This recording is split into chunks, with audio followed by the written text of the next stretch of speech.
আমাৰ সদনেৰ প্ৰধানমন্ত্ৰী মহোদয়েৰ সৈতে এটা অতি গুৰুত্বপূৰ্ণ বিষয়ৰ ওপৰত আলোচনা কৰি সিদ্ধান্ত গ্ৰহণ কৰিছোঁ। আগন্তুক নতুন শিক্ষাবৰ্ষৰ পৰা অনন্ত একাডেমী চিনিয়ৰ ছেকেণ্ডাৰী স্কুলৰ বাবে এজন চিকিউৰিটি গাৰ্ডৰ ব্যৱস্থা কৰা হ'ব। এই পদটোৰ বাবে উপযুক্ত প্ৰাৰ্থী বিচাৰি অহা ডিচেম্বৰ মাহত আমি বিজ্ঞাপন দিম। মুখ্যমন্ত্ৰী মহোদয়ৰ আদেশ মানে স্বচ্ছ আৰু বিকাশ প্ৰক্ৰিয়াৰে নিযুক্তি প্ৰদান কৰা হ'ব। সেয়া আমাৰ আশা। মই এইখিনিতে মোৰ বক্তব্য সামৰিব। ধন্যবাদ। আজি বিভিন্ন প্ৰান্তৰ লগতে বাক্সা জিলাৰ জালাস্থিত অনন্ত একাডেমী ছিনিয়ৰ ছেকেণ্ডাৰী স্কুলতো শিশু দিৱস পালন কৰা হৈছে। আজি আমাৰ এই বিদ্যালয় শিশু দিৱস অধ্যক্ষ মহোদয় আৰু জিন্তু ছাৰৰ আৰু শিক্ষাগুৰুসকলৰ পৰিচালনাত আমাৰ অনন্ত একাডেমী ছিনিয়ৰ ছেকেণ্ডাৰী স্কুলত অনন্ত সদন নামেৰে এখন সদন গঠন কৰা হৈছে। এই সদনত মই অধ্যক্ষ হিচাপে এই সভাখন পৰিচালনা কৰি আছোঁ। আজি আৰু এই মোৰ লগতে অনন্ত সদনৰ মুখ্যমন্ত্ৰী ডাঙৰীয়া, স্বাস্থ্যমন্ত্ৰী, গৃহমন্ত্ৰীৰ লগতে সাংস্কৃতিক মন্ত্ৰীও আছিল।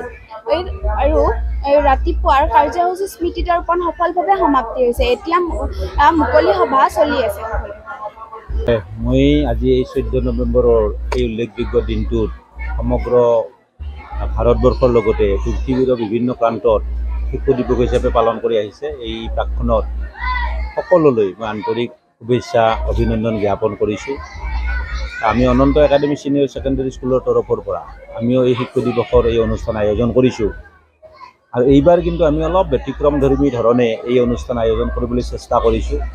যিহেতু শিশু দিৱস ছাত্ৰ ছাত্ৰীসকলক লৈ এই অনুষ্ঠানৰ উদ্যোগ লোৱা হয়, গতিকে মই এইবাৰ অনন্ত একাডেমী ছিনিয়ৰ ছেকেণ্ডাৰী স্কুলত সম্পূৰ্ণ ছাত্ৰ ছাত্ৰীখিনিক লৈ অনুষ্ঠানৰ আয়োজন কৰিছোঁ।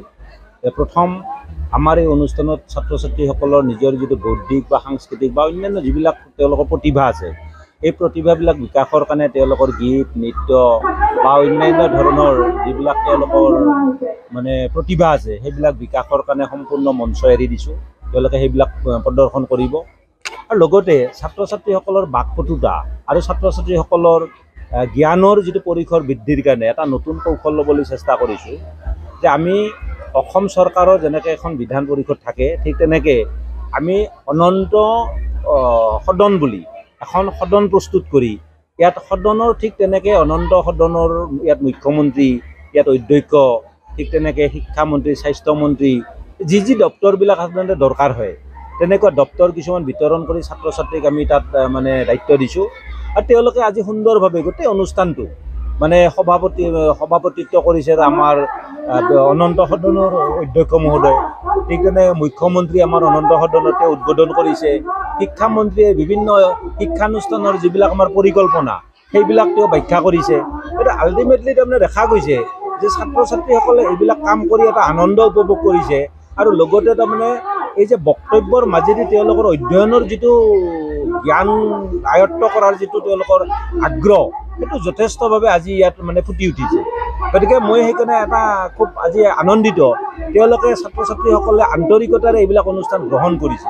আৰু ইয়াৰ দ্বাৰা মই দেখিছোঁ যে আজি এই অনন্ত সদনৰ এই গোটেই অনুষ্ঠান পৰিচালনাৰ ক্ষেত্ৰত সমান্তৰালভাৱে এটা অনন্ত ডিফেন্স ফ'ৰ্চ ADF বুলি যিটো ফ'ৰ্চে গোটেই অনন্ত একাডেমীৰ সামগ্ৰিক যিটো পৰিচালনা, অনুষ্ঠানৰ যিটো পৰিচালনা দায়িত্ব, সেইটো তেওঁলোকে লৈছে।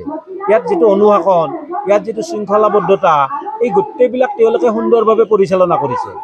গতিকে এই পৰিচালনাৰ মাধ্যমেৰে তেওঁলোকক ভৱিষ্যতে এটা এনেকুৱা ধৰণৰ ডিচিপ্লিন শিকাব বিচৰা হৈছে। ডিচিপ্লিনৰ মাধ্যমেৰে আগবাঢ়ি গ'লে জীৱনত কি লাভ হয় আৰু অনুশাসন মানি চলিলে মানুহৰ কিমান ভাল হয়, এইবিলাক কথা তেওঁলোকক শিকাব বিচৰা হৈছে। ইতিমধ্যে প্ৰশিক্ষণ দিয়াৰ পিছত তেওঁলোকে প্ৰশিক্ষণ গ্ৰহণ কৰিছে, আন্তৰিকতাৰে তেওঁলোকে সহযোগ কৰিছে। আৰু অভিভাৱকসকলৰ সহযোগ যথেষ্ট আন্তৰিকতাপূৰ্ণ। গতিকে মই আশা কৰিছোঁ আজি শিশু দিৱসৰ এই শুভক্ষণত আমাৰ এই ধৰণৰ প্ৰচেষ্টাই ছাত্ৰ ছাত্ৰীসকলক এটা অনন্য ৰূপ দিব আৰু অনন্য মাত্ৰাৰ মাজেৰে তেওঁলোকে ভৱিষ্যতে নিজক সমাজত প্ৰতিষ্ঠা কৰিবলৈ সক্ষম হ'ব।